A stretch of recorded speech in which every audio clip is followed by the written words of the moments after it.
They can't see me. So maybe that's Thank why. God, because I didn't shave. I mean, you got a burling beard. If you could see it, I'm surprised it's not caught in a zipper right now. My fly. My Your pants zipper. Yeah. Oh, yeah. Not your jacket zipper. No. I don't have a jacket. I forgot a shirt. You don't have pants.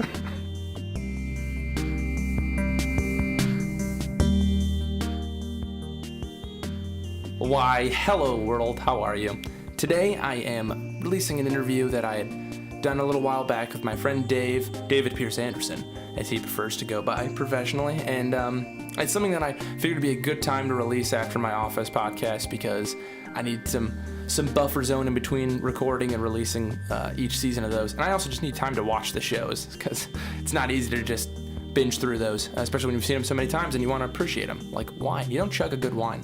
Unless you're alcoholic. An alcoholic like Meredith, I guess, to bring it full circle. Today's show is brought to you by Lame. Lame has another comedy show, a comedy showcase, one of our own events we're putting on. It's not stand-up, it's improv. There could be some stand-up thrown in there, but it's an improv showcase on April 7th in room 300. It's in the Student Center from 8 to 10 on April 7th. We're going to have a sketch, we're going to have improv, we're going to have people there, I hope. So I hope you're one of them if you're listening. Come check us out. Other than that, let's get to the show.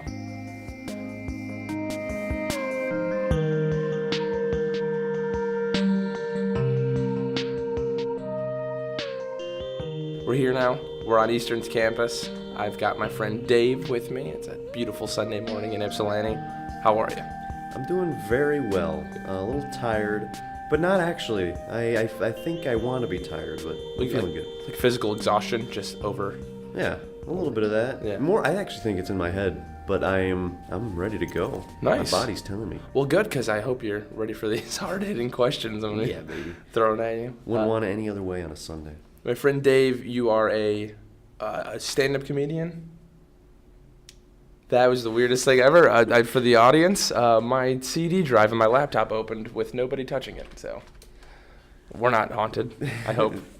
You're a stand-up comedian. You're an improv comedian. You're a TV show host. You are sideline reporter for ESPN3. All those things I want to touch on today. Slow pitch softball, first baseman. And alumni league basketball star. Yeah, yep. star, yeah.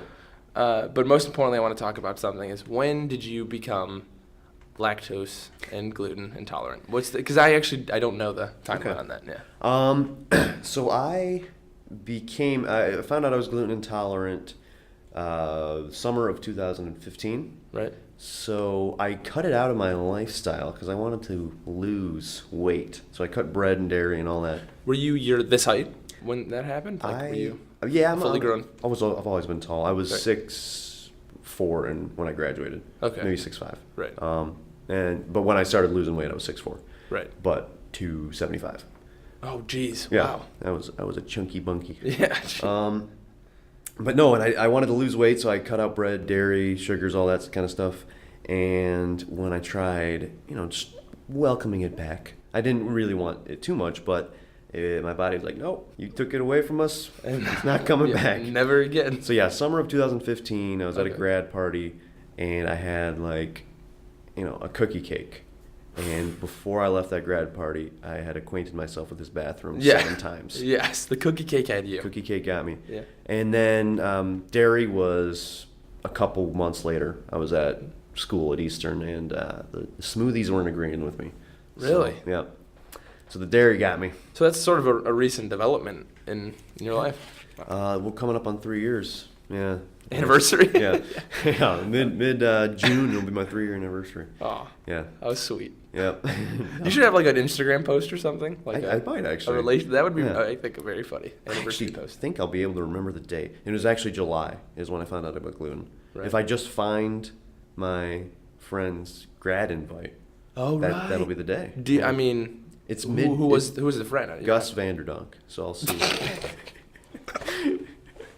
Gus The only reason I'm Vanderdonk. friends with him is so I can say Gus Vanderdonk. Shouts out to the sponsor of the show, Gus Vanderdonk, because I can't not include that.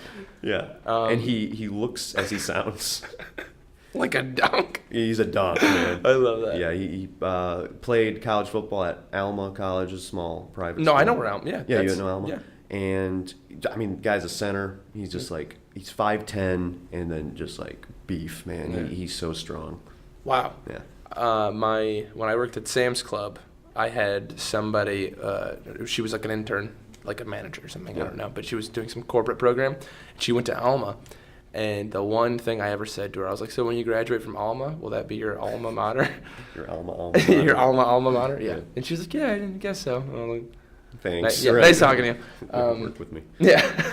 So, in high school, I figured you became gluten free or lactose free, like lactose intolerant, whatever the hell I'm Yeah. looking for, in high school, because I was going to segue that into broadcasting, which is where you started broadcasting, right? High school. Yes, in high school. I mean, I wasn't eating bread and dairy from my end of the junior year to To lose my weight. senior year. Right. Yeah. To lose weight. So I wasn't intolerant. Right. But I wanted no part of it. Right. So maybe that is intolerance. yeah, I guess so. But yeah, I started broadcasting on the radio in my sophomore year.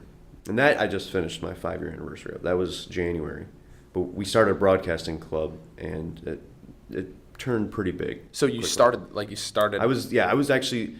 I don't know if the other two will give me credit for this, but I was the first member. The moderator of the club was my morning meeting homeroom teacher, and so he kept plugging it, but he was like the only teacher plugging it. Right. So I'm like, well, I'll do it, and then I told my friend Brendan about it, and then I guess he had heard about it too, but he's like, yeah, well, we'll talk to Mr. Housey about it, and then my other buddy Eddie, and. But yes, the three of us are the founding members. I just like to call myself the first member. I think that's crazy because I started one club in high school. It was and I was not like, it wasn't my inception, but I played a lot of hacky sack at lunch with my friends. So we started a hacky sack club. What do you guys call yourselves? Nothing. Yeah, I kept it under wraps. I made sure nobody knew like when we were playing hacky sack, we were actually part of a affiliated school organization. I did make a commercial for my broadcast club, but separate thing. What I find interesting is that there weren't people doing that before you. No, the Student Broadcast Foundation, they donated all the equipment, and they did that to a few of the Catholic League Central teams. So Right. Catholic Central and U of D had them. Brother Rice had them also. Maybe not Catholic Central. And U of then, D and Brother Rice. and then you guys parlayed that into broadcasting on the radio. Like the school allowed that to happen, and you just ran with it, or what?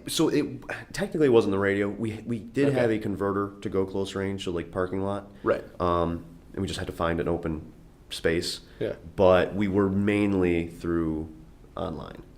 And this opened up opportunities for us to then go on the radio. So we actually did go on a few, what are they called? Stations, Broadcasts. radio stations. Oh, yeah. Yeah. And so like the Catholic League Game of the Week, we would do the pregame show for that. Oh, that's really cool. Yep, we'd go, God, can't remember. The Patriot, can't remember the number. The name of the station, or the number of the station. Yeah, but it was in Ferndale, so we'd go down there on Thursdays, and we'd do the pregame show. That's really cool, man. It was cool. I think it's cool that your school allowed you that opportunity. Yeah, sure.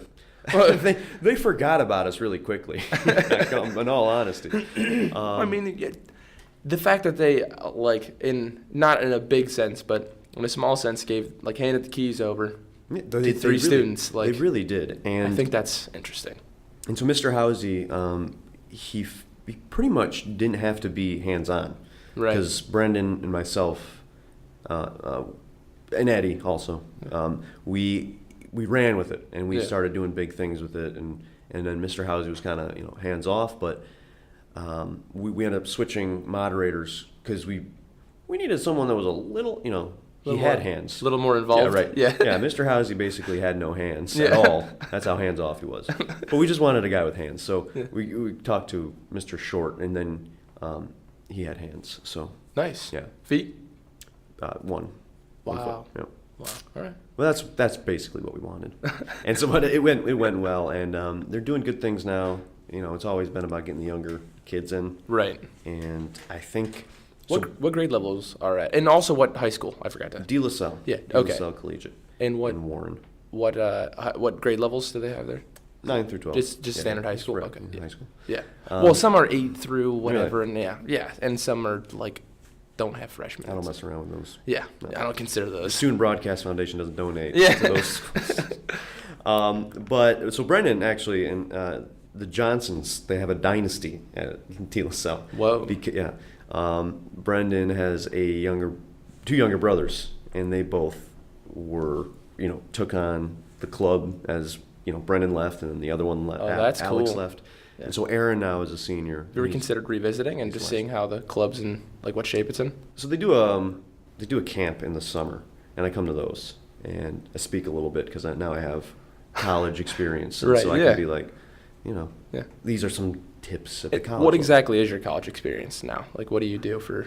So my freshman year of college, I started ETV, or I didn't start ETV. I started anchoring for ETV. I'm just going to take credit for every club I'm in. I founded that. No, I started anchoring for ETV my freshman year. Now I'm vice president of that. Right. I have a talk show, produce the news.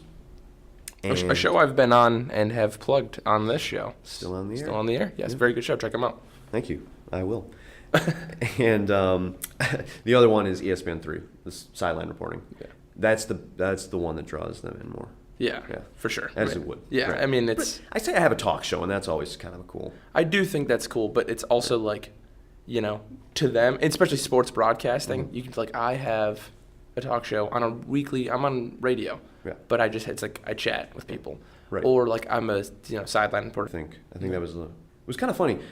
Michael Kermy was the guy that usually sideline reported, and he had a long drive out from South Line, I think is where he lived or something.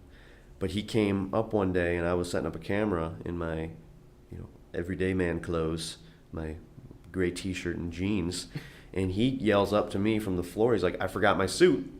You want sideline today?" And then I got everyone else is looking up there, like the producer and the director and the talent, and they're all like, "Huh, Dave?" And I'm like, "I don't have a suit." They're like, "Well, you live close." Yeah, so I ran home, I got my suit on, and within 2 hours I was on air. That was a thrilling first Gotta time. be, yeah. Well, do you remember the question you asked, or what game? Was it a men's or a women's game? Oh man, I should remember this. First I time. mean, it's going to be an anniversary with you. You've got like 6 of these important anniversaries. Yep, and I keep track of all of them. I don't remember now. You'll never remember what you did. You'll always remember how you felt. Yeah. That's my stance on a lot of the important moments like that. Yeah. And like you said, you're thrilled. Solid. Yeah. Do you remember the question you asked, or do you like? Because that's got to be an. I asked the coach at halftime. I asked him a question. I don't remember. I actually don't remember any question I ever asked, and I don't listen to their answer. You just make sure that they're Yeah. done talking, and Right. then sign And- off. Yep. That's all I got to do. Right. I don't need to follow up. Right. Yeah. And they also, the funny thing is, they hate it. Right. Like, I don't know how they got roped into it, but Rob Murphy especially, every time I walk up to him after the first half, he gives me a big old head, rolls his eyes, and then Hit you with the glare Right. on the top of his head. yeah, boom. Yeah. And Rob he- Murphy's the men's coach, by Yeah. the way, for the listener. Yeah. he hates doing it. Just he wants to go coach, and of course he does. Why wouldn't he? Right. Yeah. He's got a living to do. I would say what it does is it legitimizes the broadcast. It makes it that much more like an ESPN production because they'll always get. But most of the time, it's the losing head coach at halftime is what I'm pretty sure the standard is if your team is down and because the winning gets it. Fair enough. In the end, and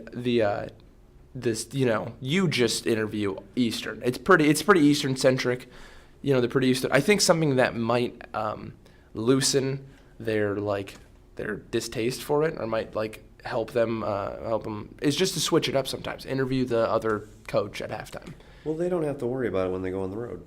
Right. They Yeah. don't have to Yeah. do the sideline, so Right. that's how we switch it up. Yeah, it's true. Half of the games Yeah, you don't have. you don't a gotta question. do it, right, yeah. Yeah, I don't know. I don't mind. They give me good answers. I wonder, do you think it helps the viewer, though? And I'm not saying you specifically. I'm talking about all sideline reporting. Do you think sideline reporting actually? Do you think it's beneficial? Do you think people learn from? You learn can about get the away game? without it. Right.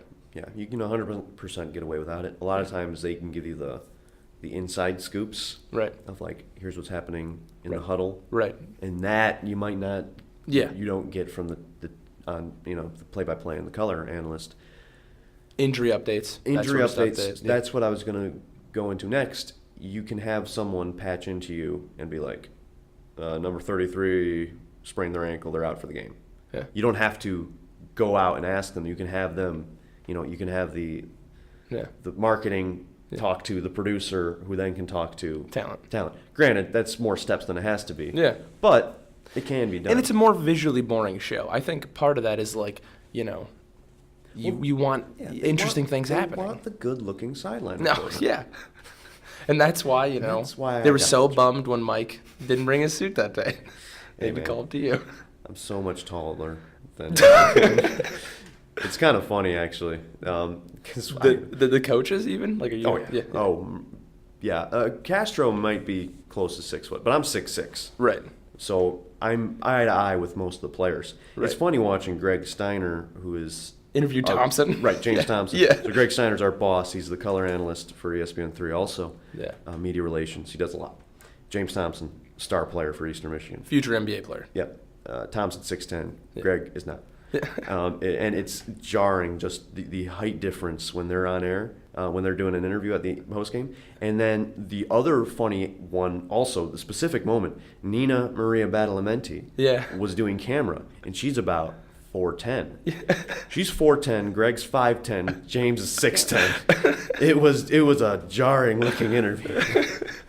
Oh man. I think we've sufficiently hit on ESPN. If there's anything else you think that there's to unearth, but Just don't fire me. yeah, you also got me my job there. I also work with ESPN. I'd be You're welcome. remiss not to say thanks. And Jack Bruzewitz got me my job. Jack Bruzewitz. Yeah. The Bruiser. He played The Bruiser. played high school with my he played high school basketball. My dad didn't actually do high school. No, he just played it in his basement. Right. Jack was nice enough to join him. No. Jack was a year older than my dad at high school. They played basketball together. Then Jack came here to Eastern and played basketball. Was in the Hall of Fame here. Had a great career here. Great career at LaSalle. Played semi-pro in Europe. Also. Or just pro, but not NBA Right, I guess pro. it was pro Right, ball, but over in Europe, and he still is connected with sports somehow now. I don't remember exactly. Right. But he... I mean, he's a powerful alumni enough yes, to... Yeah. That's pretty much all you need. Yeah. He sits courtside a lot of the games. But Right. he introduced me to Greg and everything before I even came to Eastern, before I was a student, before my first day, yeah. Nice. So I was already working for ESPN3. Wow, that's you said for first four. Basically, yeah. You were first four. I was kind of like, messing around at the convo, looking for offices and people I should meet. Yeah. So, stand-up comedy is something that I think in a weird way, tangentially related to sideline reporting in that you use a mic And I stand and up. stand. Yeah. Other than that, but I mean, do you think like being sharp in front of a camera on a mic, confident on it, like? Do you think that relates to stand-up, or do you think you did it in stand-up first and that's what helped sideline? It transfers over from comedy to reporting. Yeah. That's where it comes from. Yeah. You can't. It doesn't. I mean, it's harder to stand in front of a crowd and try to make them laugh than it is to stand in front of a camera and give them facts. Right. So, the difficult task of being a comedian fits into the easier task of sideline reporting. So that's where that comes from. I get aggravated with myself too because many times I will this would have been a better comeback on air, and you only got one chance to make a comeback. Yeah. And so there was a few situations where I'm like, I should have said something better than what I did. Do you try to impart any of your any humor or into sideline reporting? Do you try to showcase your personality, other than just being a reporter? It's difficult. I don't get on too much. Right. And when I am on, I can't really be as personal as I'd like. Right. But my opening hit, I'll try to do a little, player to watch update kind of thing or something along those lines or fun fact. And I try to make that as, funny as I can. Yeah. The last broadcast I did actually, it was mascot day at the Convocation Center. Oh, right. So they had a bunch of mascots. And I had them all crowd around me as I did the intro and the halftime. And so we had Swoop which is the Eagle Eastern's mascot. I had Marco from Marco's Pizza, and Muddy the Mud Hen, Toledo Mud Hens, and Little Caesars. And I went down and introduced them all, and then I said Julius Jr. just because I didn't know I doubt his Little Caesars. Right, yeah. So I called him Julius Jr. But dumb stuff like that I can try to work in. Didn't you want to be a mascot at some point, or weren't you a mascot? Yeah, I was a mascot in grade school. When's the anniversary of that? What are we working on? The Fighting Irish. I was the mascot for the Fighting Irish St. Mary Royal Oak. I had like a green neon vest kind of thing, and wore like my khakis, and we had a big hat that had a big orange beard attached to it. And whenever I felt like it, I'd wear that.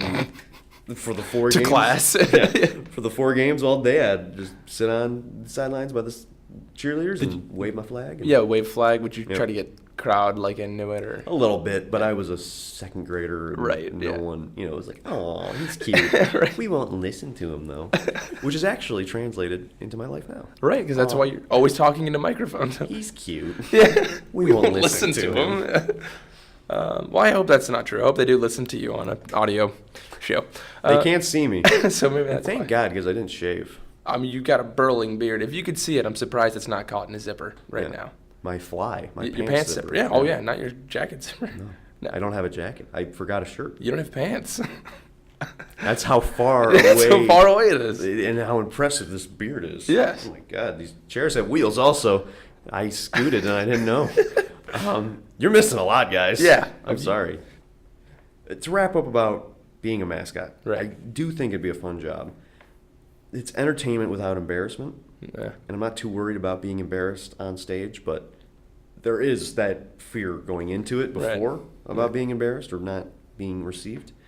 So mascots, you don't have to look at them. I've also seen this like rise of mascot like online at House of Highlights. I'm sure you're familiar with the Instagram account. It's kind of my source for highlights now. Like that's like the sports center of this generation. And I see a ton of mascots doing things that go viral, and they seem to be much more mean than I ever remembered mascots being. They are. Well, that's what's funny nowadays. Like pouring a drink on somebody, or like I saw one where the Denver Nuggets mascot was cutting people's hair, like cutting them. And maybe they're plants, like maybe they set it up. They have to. Right, like it has to be illegal. Yeah. Even if you did set it up, though, that begs the question, like, what do you gain? How does this? You pay to see the Nuggets game, and right? You're on the jumbotron, and you got the Nugget, whatever his name is. But that's the world's sense of humor now is mean-spirited stuff. So I don't know. Yeah. Actually, I can't remember the name of it, but there was a movie on Netflix about mascots. I remember seeing it, or seeing the ad they would show on Netflix, but I never watched it. It was a convention. I watched it the day it came out. I had to. But it was a convention for mascots, so they followed like these 8 different mascots, the people behind the mascots. Right. And it's ridiculous. I enjoyed it, and I know we can't look it up. Nope. What's the name of it? Not on this pod. But you look up, the listener, look up mascot movie. Yeah. Netflix. You'll probably get it. Mascot movie Netflix. That'll get it done. You mentioned something about the world's sense of humor. I think that's important to know what the world's sense of humor is. I mean, you can't ever truly know, but as an improv comedian, as a stand-up comedian, you got to be keenly aware of what the culture is consuming. Yeah. I have no idea. You have no idea to answer your question. Oh, I wasn't even gonna. What I was gonna transition that What's into. the meaning of life? Have you developed? Do you think it's easier to read a room now than when you started, or is it just as? I've got a feeling I card? can read the room before I go into the room. Okay. I think everyone's on edge. I think it's a weird mixed bag that I do think there's some mean-spirited. It's a lot of that mean-spirited humor, but it's also like, don't be mean to me. I think we're laughing at other people. Right. Yeah. So, you see someone get a drink spilled on them. Ha. Yeah. But if I'm like, anyone with short hair is a racist, they're like, no. Yeah. If they have short hair. Yeah, but it's also not funny. Just like anyone with short hair is racist, you know. You're laughing. Yeah, I think it's funny that that was the example you used. I don't think. Like I said, I'm tired. Apparently. No. I get your point. You're the sentiment that you're making now. And when did you join Lame? By the way, Laughing Man Enterprises, I should say. When did you join? It's, the comedy group. My first week of school. So it was just like ESPN. Right around the Lame, time I was lactose Wham intolerant. bam. Thank you, ma'am. You have all It's that. like the same. It's a big week. You should have like an anniversary week. Yeah. I Like will. you, like you should. Yeah. Come to think of it, out of all the anniversaries I know, I don't know the one that This counts. is the one that, yeah. Your birthday. Yeah. So we're to full disclosure. I think we've mentioned it before. Actually, I want to touch on this too. So we're president and vice president of Laughing Man We're not Enterprises. both president and vice president. I'm We are- president, you're vice president. We are separately, equally important Yeah. as president and vice. Yeah, I get what you're president. saying. Okay, look, what he's saying is, title-wise we're different, but everything else we are equal, and I get that, and I understand what you're saying. You're putting words in my mouth. He muted my mic for a little bit as I was. No. What I found funny is you're on the first show with Jackson, in the first episode of Nothing to See Here, the Oscar predictions. Yeah. You are mentioned by Cam and I in the second episode, and the third episode we have this brief moment with no David Pierce Anderson, and this is my fifth show recording. I think it'll be the fifth show that I post. I think, what is that? Like close to 50%. You will have been in some way involved in this podcast, you evil mastermind. Plan to take over this show is working perfectly. Well, what you don't know is that I actually founded Nothing to See Here. You did? A founding member. I'm Founding president member, of yes. this show. Yep. No, I don't know. We run a tight circle. We do. And you mentioned I was on the first podcast of Nothing to See Here with Jackson Touchberry. I was also vice president of Lame as he was president. Yep. We also have that talk show together. And I plan to have him on my first episode of The Office Rewatchables. That's what we said. Keep an eye out, keep an ear out Yeah. for that. So like anything you do, I have also done Yes, at true. the same time. Very with true. you. Yeah. But yeah, I appreciate the love from everyone. You're a veteran, man. You're what the people want. I gotta keep giving it to him. To circle it back to Lame, you had mentioned you joined your first week. You joined EFA, I would assume, around the same time. Yes, I did. So I went to Fajita Fest, and I signed up for a lot. Yeah, you just probably taking all the ramen noodles they're handing out. Yeah. Well, no. Oh, that's right. Gluten. You were gluten by then. Yep. Damn. I was giving them ramen noodles. Ballroom dancing was another one I signed up for. Really? Yep. Never went. Oh. Still on the mailing list though. Still get the emails? I like to think that I'll go one day. I might. I'll go on the 4-year anniversary of me signing up on the Yeah. mailing list. I signed EFA, the film club, Lame, Unprepared and Confident, which is the other improv group on campus. I think like club baseball. There was a few of those that I signed up for. Yeah, but so I started all that in the same week. Everything I joined the first week. Yeah. But I know one thing you didn't join, or you considered joining, was theater. Actually, well, now that you mention it, I did try out for Close Up. You Theater. did? Yeah. Oh, okay. Yep. Was Kimani I don't remember. involved with that? Okay. I don't remember. I made it to like the last day also, or the last round of tryouts. Right. It didn't work out. Thank God. I mean, no harm, no foul. Yeah. It's nothing against Close Up, Yeah. but I couldn't have done it. They perform a lot. They're great. Number Yeah. one, and Yeah. I'm not. But that schedule's grueling, and theater's not my thing. Right. Also, just going to it. Yeah. I have found that I don't want to do that, and so it worked out for the better. Yeah. I've been to a few EMU theater productions for class or whatever, and I've always been thoroughly entertained and surprised. But Close Up, I saw them for the first 4 because they kind of have like a mandatory performance in P's or something, and I watched them and I was just thinking, what is this going to be like? I had no idea what I was going to get out of it, and I was again like sort of blown away because they were funnier than I thought they were going to be. That's why I did it. Was for their first 4 performance. Right, yeah. It was fantastic. Yeah. So that's why I was like, I'd like to be a part of that in that kind of moment for incoming freshmen. Right, yeah. I was like, wow, that's pretty amazing. Yeah. So that was part of it, but I've found that joy in other things. EMU Theater, I want to touch on that real quick. I've been to a show every semester since coming here, Nice. and they're fantastic. They are. Do a great job. They really do. But yeah, I couldn't do it, and I know a lot of people in theater. Their schedules are insane. Insane. I have a pretty ridiculous schedule myself. I don't think I could do theater schedule. It seems like the one thing that I really enjoy about theater and what I've talked to on campus is that it seems like a lot of people are working together towards one thing. Like whether it's like set design, the people acting in it, show director, like all of it. You're all working towards the betterment of the show. Mm-hmm. And that's a sentiment I have that's something I try to carry with me in every project I do, is to make sure everybody is on the same page and that and it's very sports-like, honestly. It's just do your job. Do your job and make the end product better. I agree. The thing about theater is that they're all working for one goal, yet they all hate each other with a passion. And the goal. They hate everything. Right. They just hate it. Yeah, but they have to do it because they're a theater major. Yeah. And because they wouldn't dare do anything else. And it comes out great. Seriously. It's not great. I wonder, I don't know. A lot to be said there. But, I mean, is there anything you regret about not doing theater? The performative aspect, do you think there's something you're not getting? I don't know. There is something about it. I love performing in front of an audience. Right. I love seeing that reaction. Yeah. You don't get that with film. No. But, I guess that would be pretty cool, is to perform in front of a live audience. Right. I love doing that. Yeah. But, acting is not my number one passion either. So what aspect do you think a lame performance has what theatrical elements are wrapped up in lame performing, like improv shows or even stand-up? What do you think?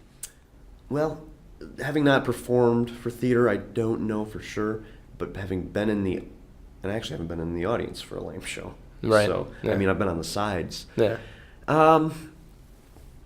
I think it's trying to make you feel something. Humor for lame, whatever the play is trying to get you to feel. Right.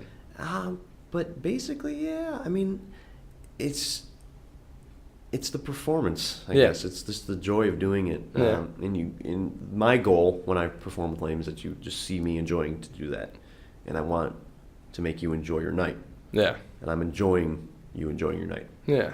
And I hope that's what I see that in theater, that they're passionate about it also. Right. So that's I think that's the similarities, that just people passionate and then supportive people enjoying it.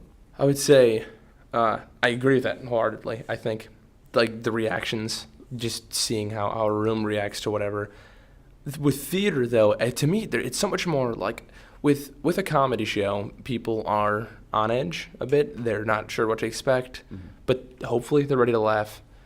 In theater, I think it's so much more vulnerable for the people performing, because like if you don't know what the play's about, especially like if you're just walking in because you have to go for class or you're just supporting a family member or something and you don't know, it's like, I mean, people have gone to see shows and I think they treat it like a movie. You're just gonna sit down, you're gonna watch whatever, and you have to then not only like give them a reason to have expectations, and then you've got to either follow through or be better than their expectations. So I think the one thing I couldn't do about theater, not that you asked, the one thing I couldn't do about theater is specifically like, what to expect when you go to a comedy show.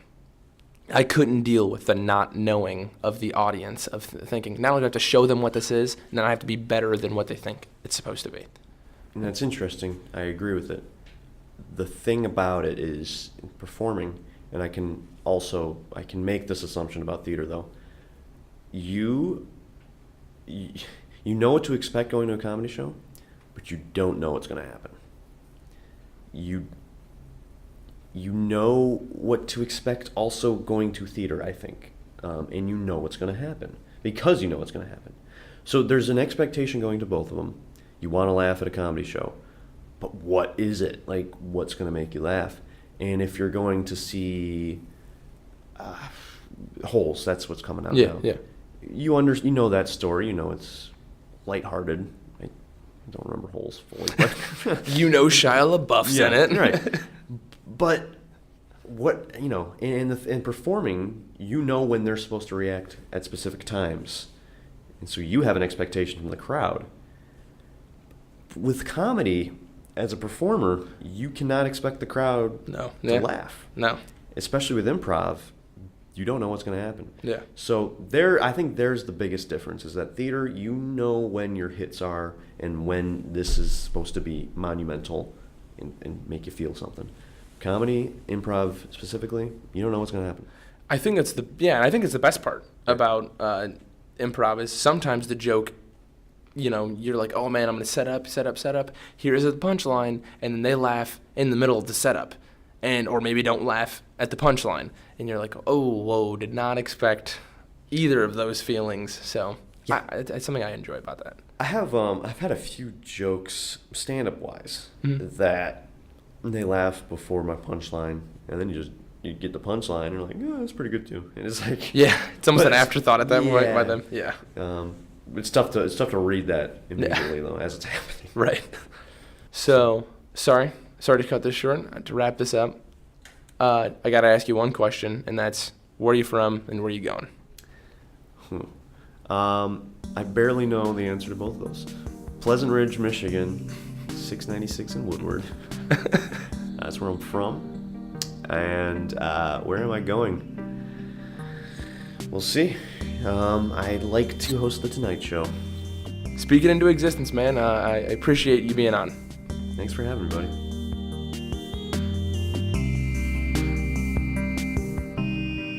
So that was the interview. That was my friend David Pierce Anderson. Immensely talented. Check him out. Check out his show still on the air. Check out eWeekly. Check out everything for ETV. Find them on YouTube or Facebook at ETV at EMU. That's ETV at EMU. Check them out. They do wonderful work. And that's all for today. Thanks to Dave for being on.